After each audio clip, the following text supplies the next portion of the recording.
Pues continuamos y les decía al comienzo del programa que les iba a presentar a Juan Morente. Él es autor de Causa Perdida, agrupación guerrillera Málaga, Granada.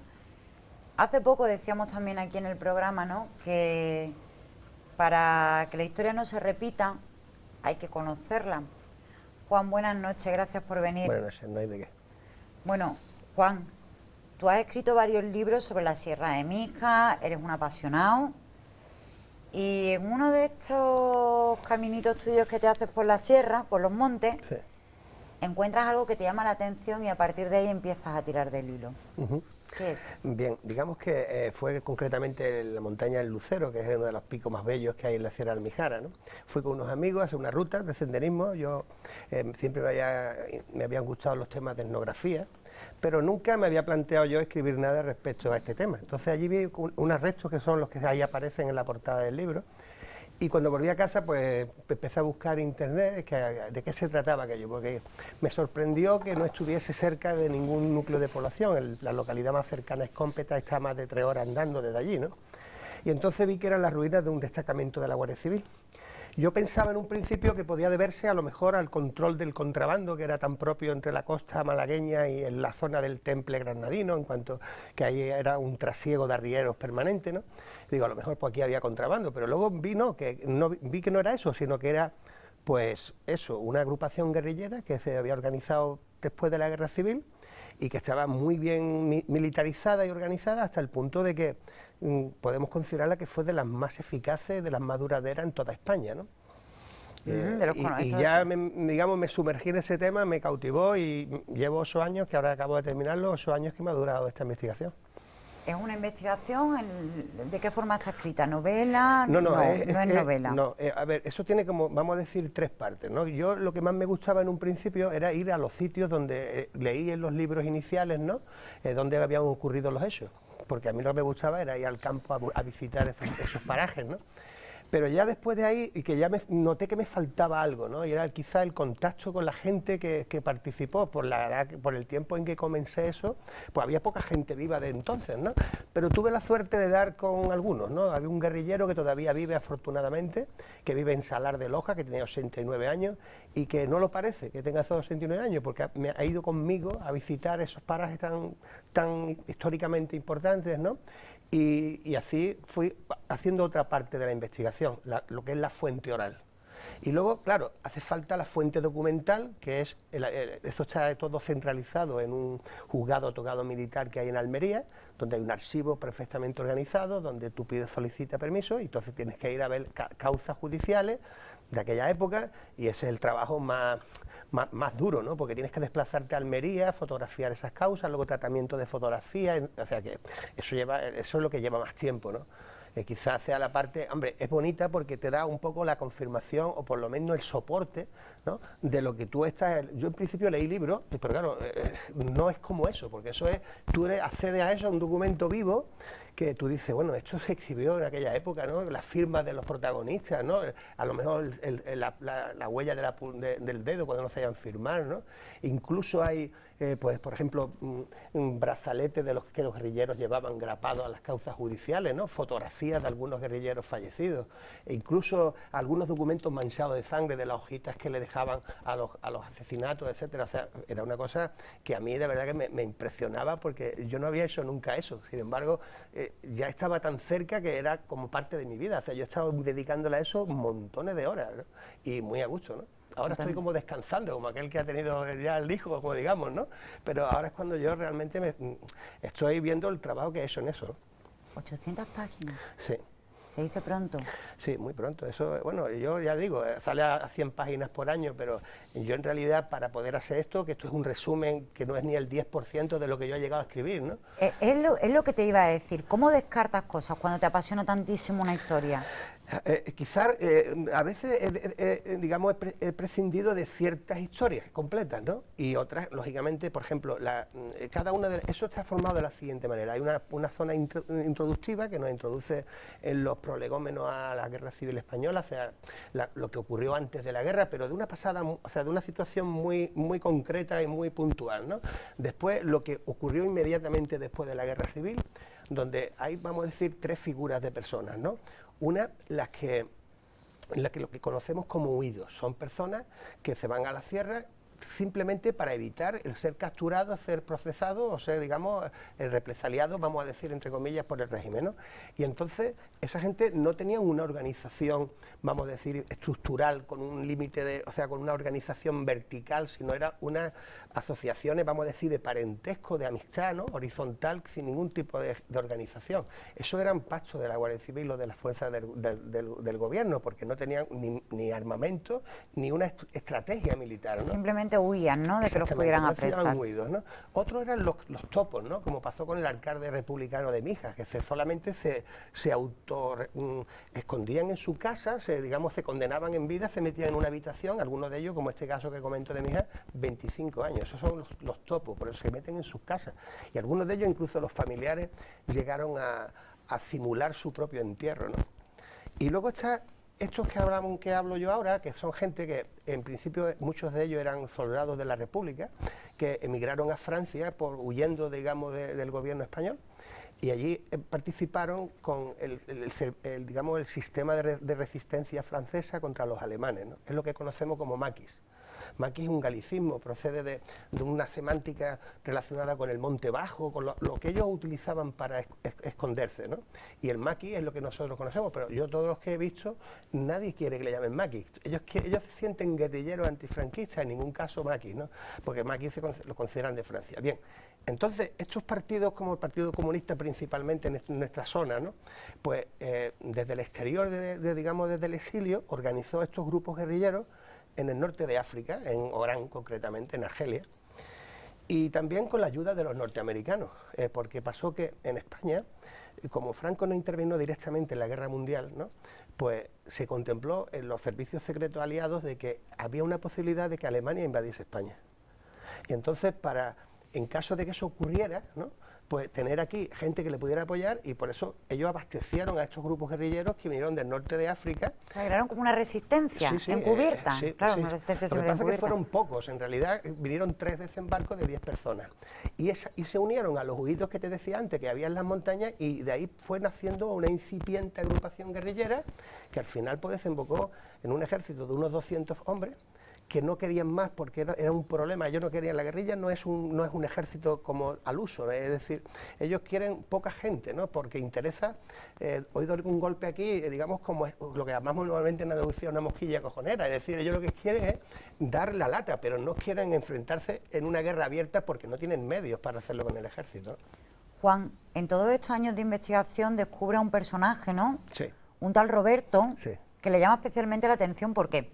A ver, Roberto es que es una persona más cerca del mito que del personaje normal, ¿no?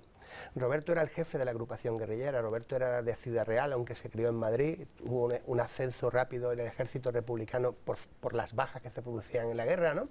Y entonces Roberto después fue a Francia y participó en el maquis como un jefe de grupo de los más importantes, incluso estuvo de espía como parte de los alemanes, o sea, dentro del ejército alemán era un espía y estuvo haciendo una labor importante en cuanto a la resistencia en Francia. Roberto tuvo, digamos, lecciones en la guerra y entonces, pues, cuando vino aquí, él vino a hacer una labor de política, ¿no? O sea, de apoyo a la guerrilla desde la ciudad, ¿no?, lo que se llama los guerrilleros del llano. Pero hubo en Málaga un problema con un líder guerrillero que se metió estuvo en la cárcel y se escapó y lo mataron en Málaga, entonces como castigo el Partido Comunista lo envió a la sierra para que fuera el jefe de la agrupación. Y eso que fue en principio como un castigo fue un éxito, porque era un tío muy bien organizado de estrategia militar y un líder natural. Entonces la gente lo quería mucho, incluso la gente del campo, los cortijeros, ¿no?, porque era un tío muy respetuoso, ¿no? Él llegaba a un sitio y no quería enfrentamiento con la Guardia Civil, él huía del enfrentamiento. La guerrilla en general, podemos decir que hay 2 partes, ¿no? En un principio, el nombre de causa perdida, un poco se lo doy al libro por eso, ¿no? No es porque perdieron su causa, ¿no?, sino que yo entiendo, después de haber leído mucho, haber estado muy metido en el tema, ¿no?, que lo que en un principio puede ser un ideal noble, entre comillas, ¿no?, porque ellos querían, pues, restaurar la República que de alguna manera había sido violentada por un golpe de Estado.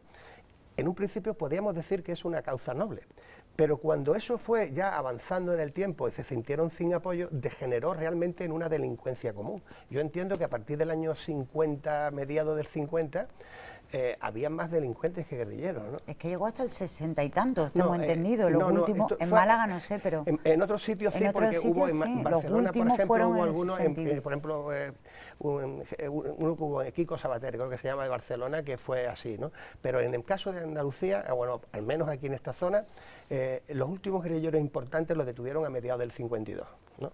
O sea que digamos que fue desde el 44 que vino la primera expedición hasta el 52, ¿no? O sea, 8 años, ¿no? O sea, que hubo personas que realmente hicieron de eso su forma de vida, se acostumbraron a eso. Sí, además gente que la mayor parte de la gente de la guerrilla no era política, es decir, ellos vivían en el campo, entonces se trabajaba en el carbón, en la cal, de pastoreo, ¿no?